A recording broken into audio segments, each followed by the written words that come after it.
So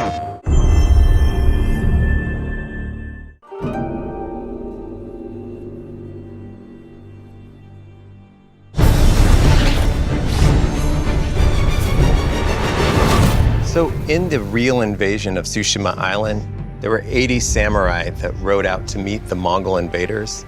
And we are breaking from real history by saying that a handful of them survived, including our hero and his beloved uncle, so that they can fight back against the Mongol invaders. So the actual history might have been more like a one-way victory by Mongols. But you made it so that the Jin and his uncle really had some fighting back against the Mongols. Absolutely. I mean, isn't that the kind of heroic call to action that gets your blood pumping? I mean, that is a samurai defending his people. And, you know, this is not a perfectly historical game. We're not trying to reproduce the island stone for stone.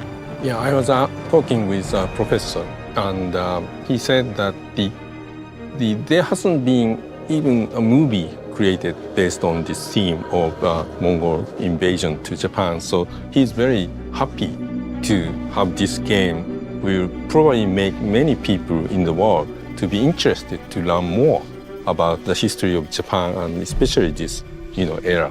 先生、最初に駒田ビーチにこうモンゴルが攻めてくるシーンがあるんですけど、これはどういったものだったんでしょう。はい、結局初めての侍とそれからモンゴル兵との戦いということになるわけですね。で、史実的にも日本軍はほとんど全滅してしまうわけですね。で、だけれどもなんで全滅したのか。もちろんモンゴル兵はたくさんいた。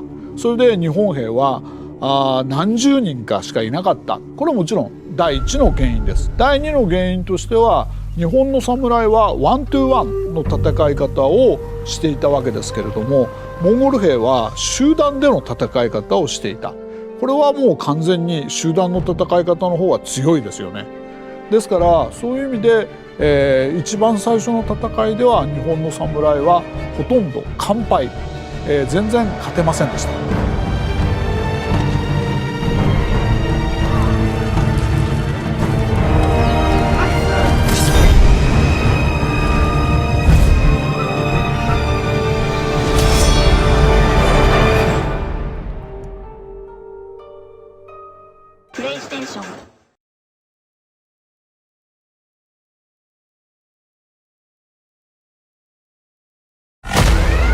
Sir, we have incoming.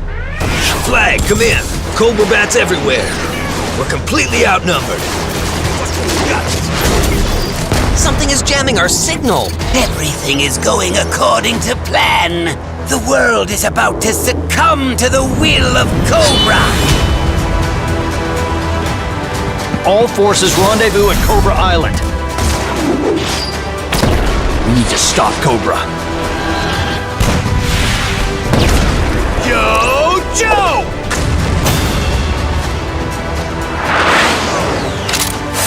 Get them!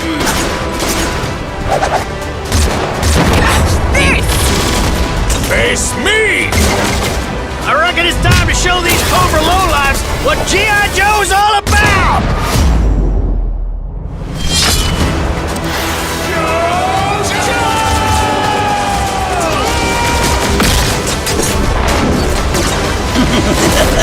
End of the line, Joe.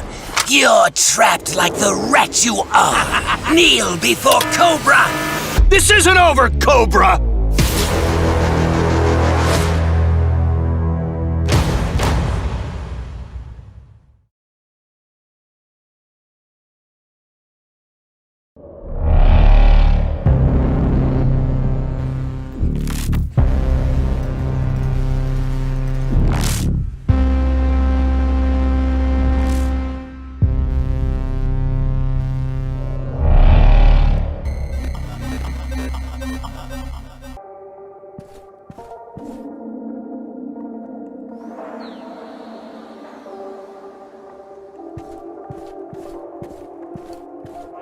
Раз. Да. Эти ребята не оживут за моей спиной? Не волнуйтесь. У экспонатов отсутствует блок питания. Ловлю на слове.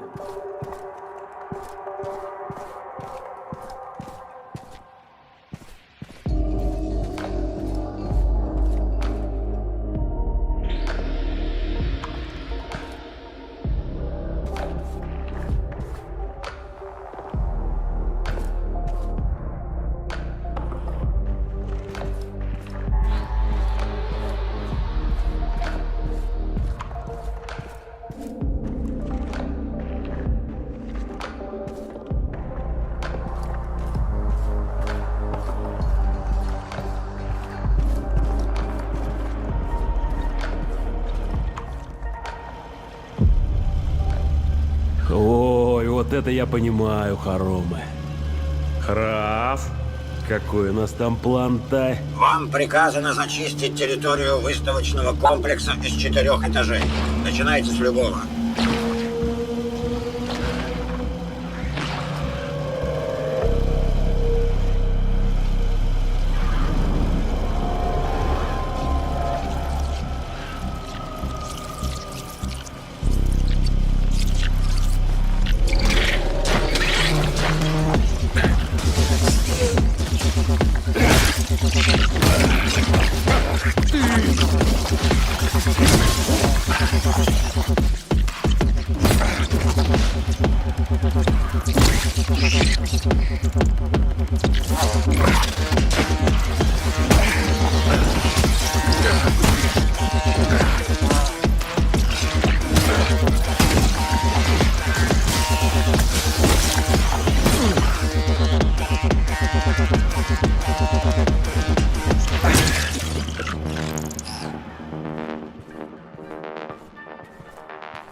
Модели пылесосов вышли из-под контроля и могут нанести вред вашему здоровью. Зачем тут пылесосы? Ну, пыль.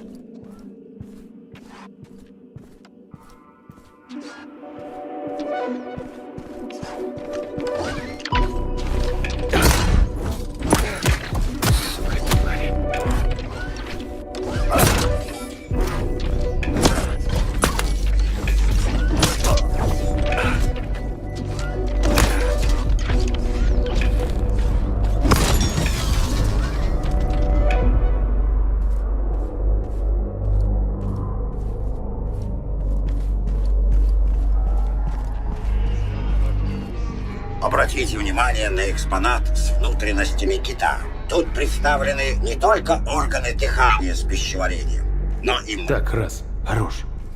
Кто в банках? Детектирую органические объекты, состоящие из смеси желе и различных животных организмов. Понял. На закуску оставили. Надеюсь, вы не будете пробовать их на вкус. Но выглядит не очень аппетитно. Эй, Храс! Тут одна закуска выбралась из банка.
Короче, ребят, добавляемся в виш-листы, блядь.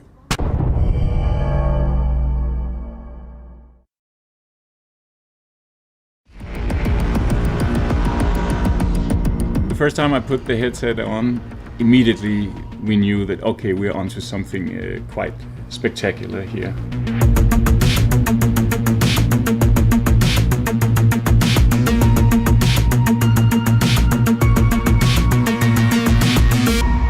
We are simulating a living world with a lot of different characters, a lot of attention to every square meter, everything that goes on in the game, both in terms of the physical world, but the living, breathing NPCs as well. And witnessing that in VR, where you feel a part of that living, breathing world in a completely new way, I think is going to be raising some eyebrows.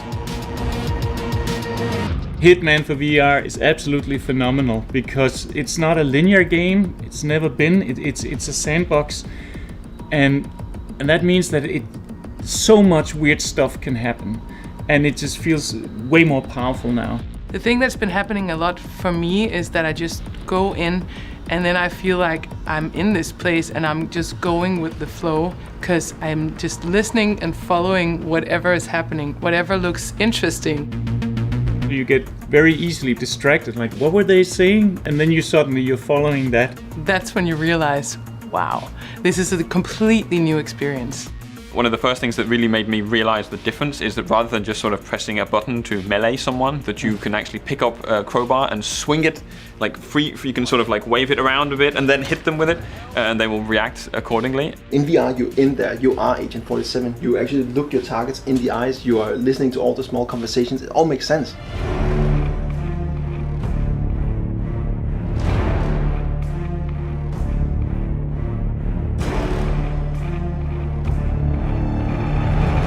The shooting is phenomenal, holding your own guns, blind firing around a corner because you can stick your arm out all of a sudden.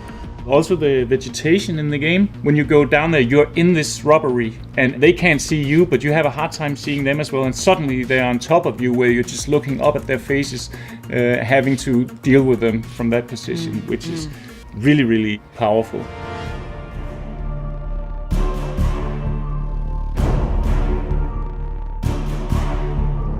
The storytelling also gives you a sense of closeness all of a sudden, right? So you're hiding in the closet in the beach house, for instance, and the targets come out, and one of them takes a shower, and the other one sort of does her night makeup and all that stuff, right? And you're right there. That's something else. Yeah, that is something else. Every little thing wants to take center stage. Whereas before in the third-person game, maybe you got a little distracted from something else, but now you can't escape them anymore. They're right in your face. And I found myself traversing the levels slower, just taking everything in because it's so dense with detail. Traveling the world in 20 plus locations and having all these intricate, things, setups and objectives.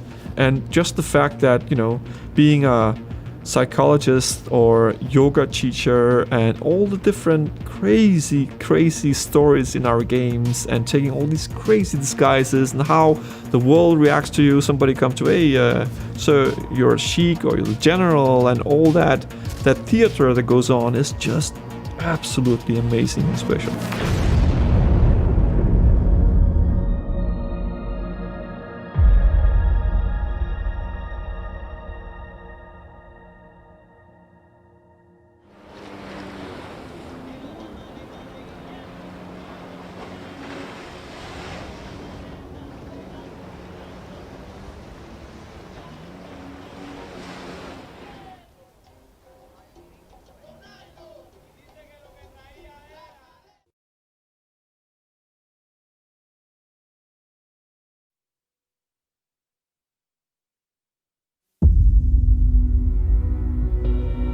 In Troy, you have more than just your armies at your disposal. Agents are incredibly versatile, each having a different role within a settlement, on the campaign map, or attached to an army.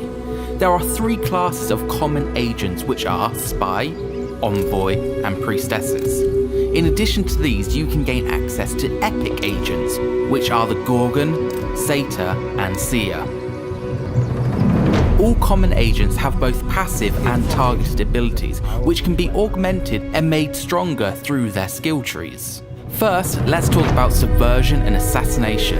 If you like the sound of this, then the spy is for you. You can gain access to the spy when you build a winemaker. The spy's first ability is Outrider, a passive ability that activates when he's embedded into your own army, which will increase the sight range of that army. Next is Thwart and Foil. When standing passive in a home region, this will decrease the chance that an enemy agent will be successful in their action. If you target your own settlement, you can use Foster the Wounded. This will increase the replenishment rate of the local garrison as well as any army encamped at the settlement or in the region. Next, you can target a foreign settlement with Murmurs of Sedition. This will cause the garrison to suffer attrition damage. Against a foreign character, you can Assassinate Rival, which, as it sounds, will either kill or wound the army leader. And the last is Poison the Well. This is a targeted ability against a foreign army that will cause the army to suffer attrition. If you believe that a wise king's greatest weapon are clever words spoken with conviction, then the Envoy is for you. You can recruit him after building the Megaron. Embedding him into your army activates his logistical control, reducing the upkeep of that army. When standing passive, Dispensation will increase resource production of the local region. Targeting one of your own settlements will use Venerate the Ancestors, which will increase your influence.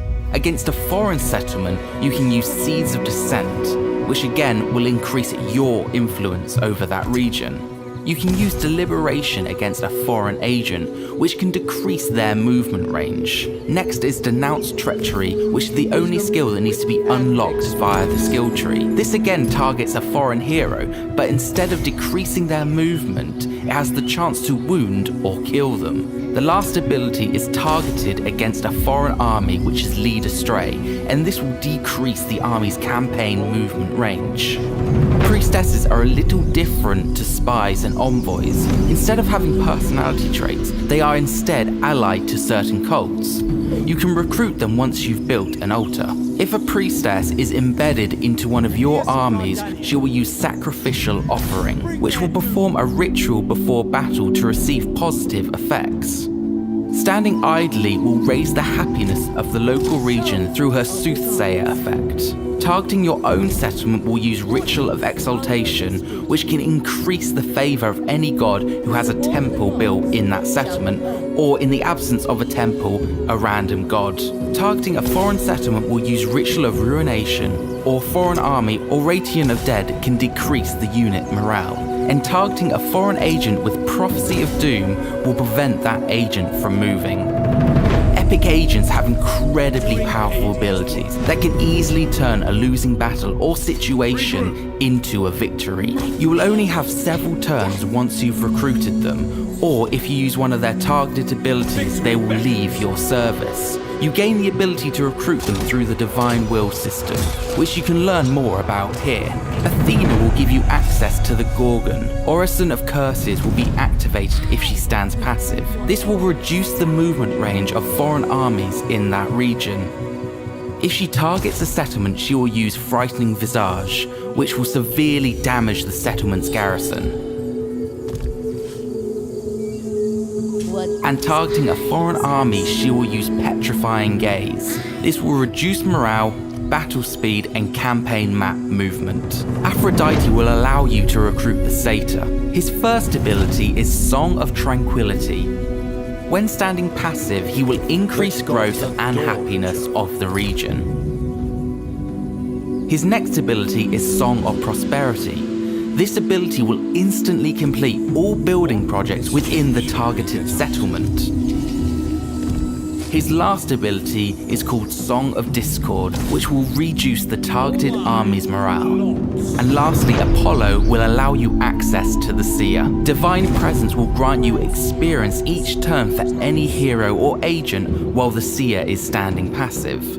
When a seer is recruited, they will receive a divine errand, a mission from the gods to visit a sacred site somewhere on the campaign map. If complete, your faction leader will gain a sizable amount of experience. And lastly, targeting your own settlement will use Ritual of True Sight, which will gain you a significant amount of favor with any cult that has a temple in that settlement. It's worth noting that both common and epic agents don't have any effect on the city of Troy. Even though common and epic agents aren't available as combat units, it doesn't make them any less useful. Their wide range of skills and abilities can help you in every aspect of the game and are well worth the cost to obtain them.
Being the dominant power in the Aegean has its advantages. More food than you know what to do with, a treasury overflowing with bronze and gold, and most importantly, all your enemies have been crushed under your formidable sandals.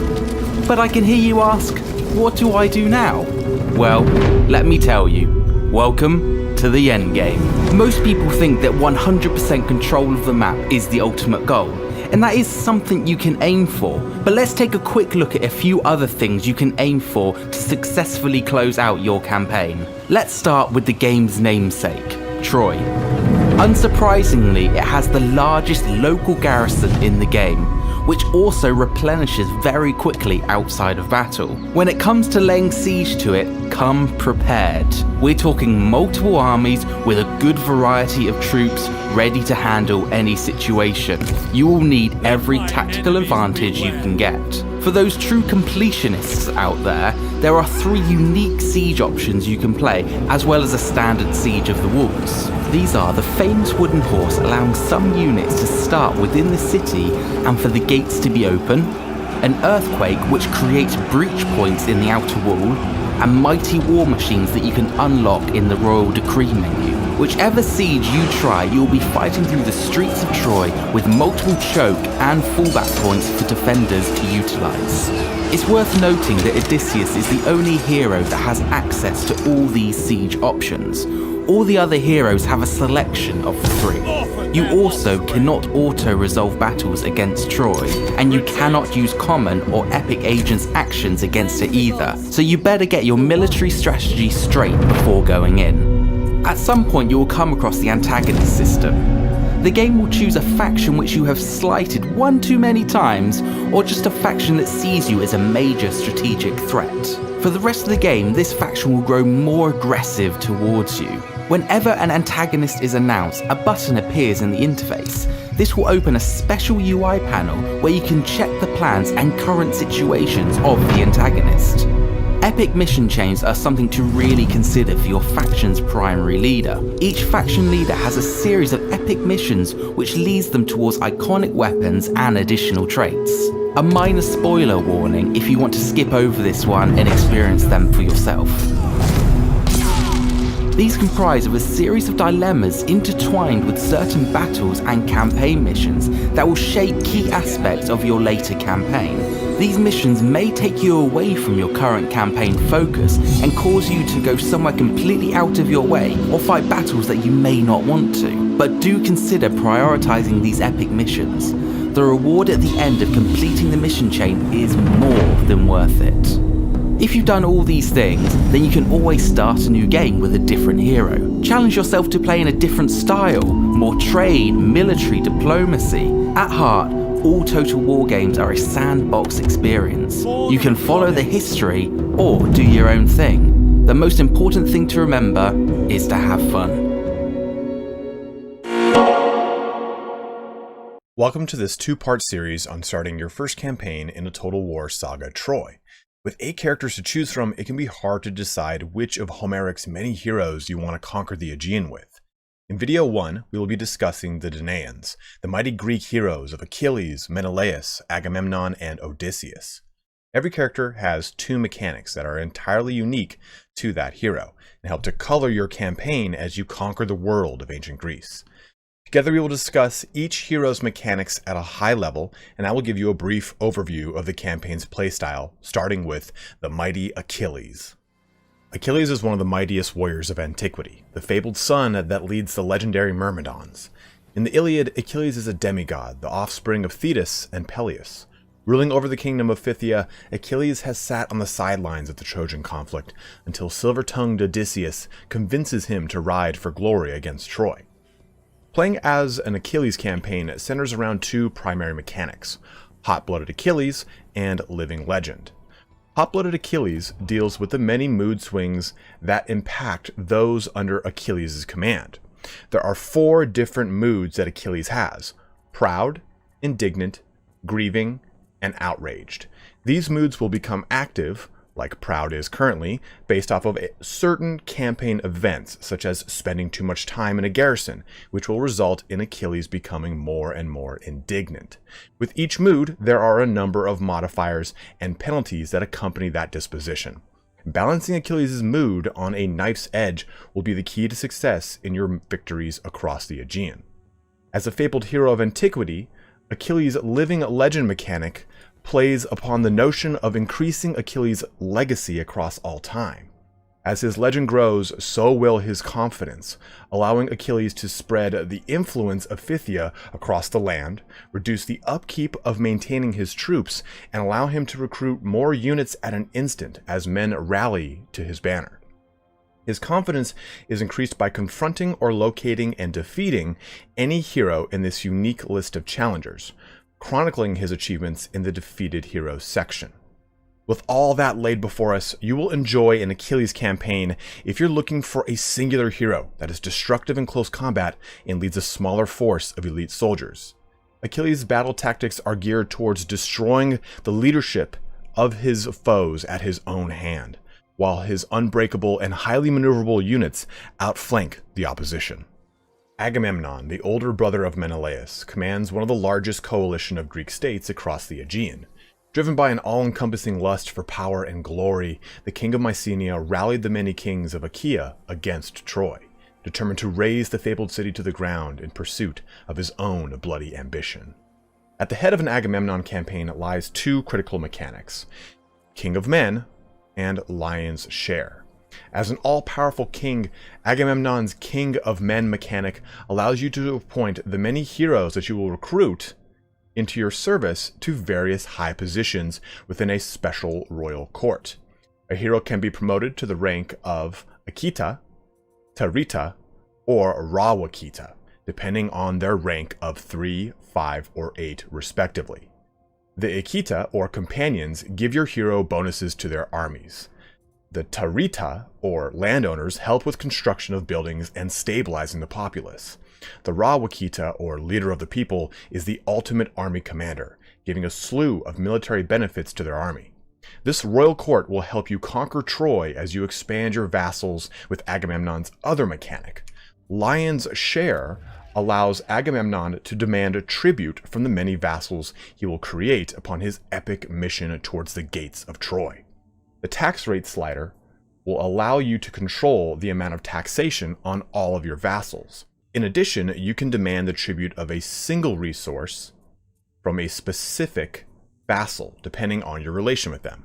Be careful, doing this too often can result in your relationship with the vassal deteriorating, resulting in outright conflict. With these two mechanics, Agamemnon's campaign focuses on expanding your territories through indirect conquest and vassalizing the many tribes of the Aegean. You'll have some of the heaviest and stalwart troops at your disposal, but this campaign is for the player seeking to conquer huge swaths of land. Shrewd and resourceful Odysseus, ruler of Ithaca, was a brilliant diplomat and a trusted advisor to the kings of Achaea. In the Iliad, Lord Agamemnon, in his hour of need, beseeched him to convince Achilles to rejoin the war effort.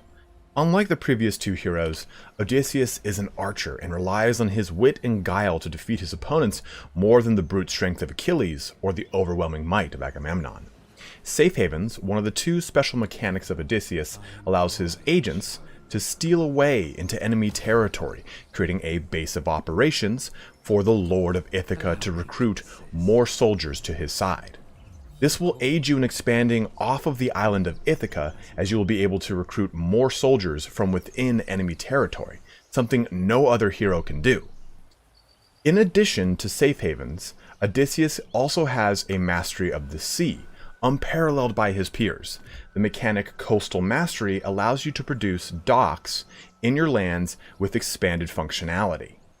Normal heroes only get 3 tiers of docks, while Ithaca can have 5 tiers of shipyard, each one giving increased food production, growth, resource bonuses, and line of sight. Also, when the settlement is under siege, the besieged army can leave the settlement via the port. Lastly, the docks also grant Odysseus' armies the capability to recruit islanders, island club warriors, and heavy shielded spearmen at tiers 1, 3, and 4 respectively, some of his fiercest units. While Odysseus' mechanics might not be as intensive as the other Danaans, his campaign is heavily centered around manipulating diplomacy via spies and envoys. If you want the closest thing to a spy master in ancient Greece, Odysseus is for you. As a peerless archer, his soldiers are mostly light and medium units, relying heavily on their ability to ambush, outrange, and outmaneuver enemy forces on the battle map. This will most certainly test your skills as both a general and a governor, as Odysseus' campaign is one of the hardest. Glorious Menelaus, king of Sparta, was the younger sibling of Agamemnon and husband to Helen. When Paris seduced his wife and fled with her to Troy, Menelaus joined his brother's alliance and crossed the Aegean Sea, consumed by revenge. It is because of Menelaus that we have the conflict that we see all of our heroes in. Through his rage, Menelaus has 2 faction mechanics that allow him to expand quickly with mighty armies at his beck and call. Call to Arms and Spartan Colonies. Call to Arms allows for Menelaus to recruit unique units from across the Aegean. By simply making a defensive or military alliance with another faction, Menelaus can recruit any units that said faction has at their disposal. Keep in mind that although you can see every faction's strongest units, you can only recruit them if the parent faction has unlocked them. This mechanic plays very well into the large Spartan empire that Menelaus can grow, utilizing the Spartan Colonies mechanic. As mentioned, Sparta has the unique ability to send colonists to any discovered and abandoned settlement on the map. For a fee, Menelaus can spend food, stone, and wood to send colonists abroad to make these abandoned cities into settlements of his own, growing his reach throughout the Aegean. The further the settlement is from the empire, though, the more resources this will cost. This leads to a very different campaign than any of the other Danaans. Menelaus has the capability to vastly expand his borders faster than any other hero in the game. As a very formidable combatant himself, though, he also leads the heaviest armored and best axemen, allowing his Spartan empire to be a terror on the battlefield. If you want a far-reaching empire that can choose the best units from all factions with a strong military presence, then Menelaus is the campaign for you. The Achaeans have some of the most recognizable heroes in all of antiquity. From the legendary Achilles to the crafty Odysseus, there is plenty of adventure to be had in a Total War saga Troy, between all four of these standout characters. Growing an empire as the Spartans, or gathering the tribes of the Aegean to your banner as Agamemnon, you can't go wrong with any Danaan you might choose. In part 2 of this series, we'll be discussing the Trojan heroes in Hector, Paris, Aeneas, and Sarpedon. Tune in next time to discover which of the next 4 heroes suits your playstyle for your next campaign in a Total War saga Troy.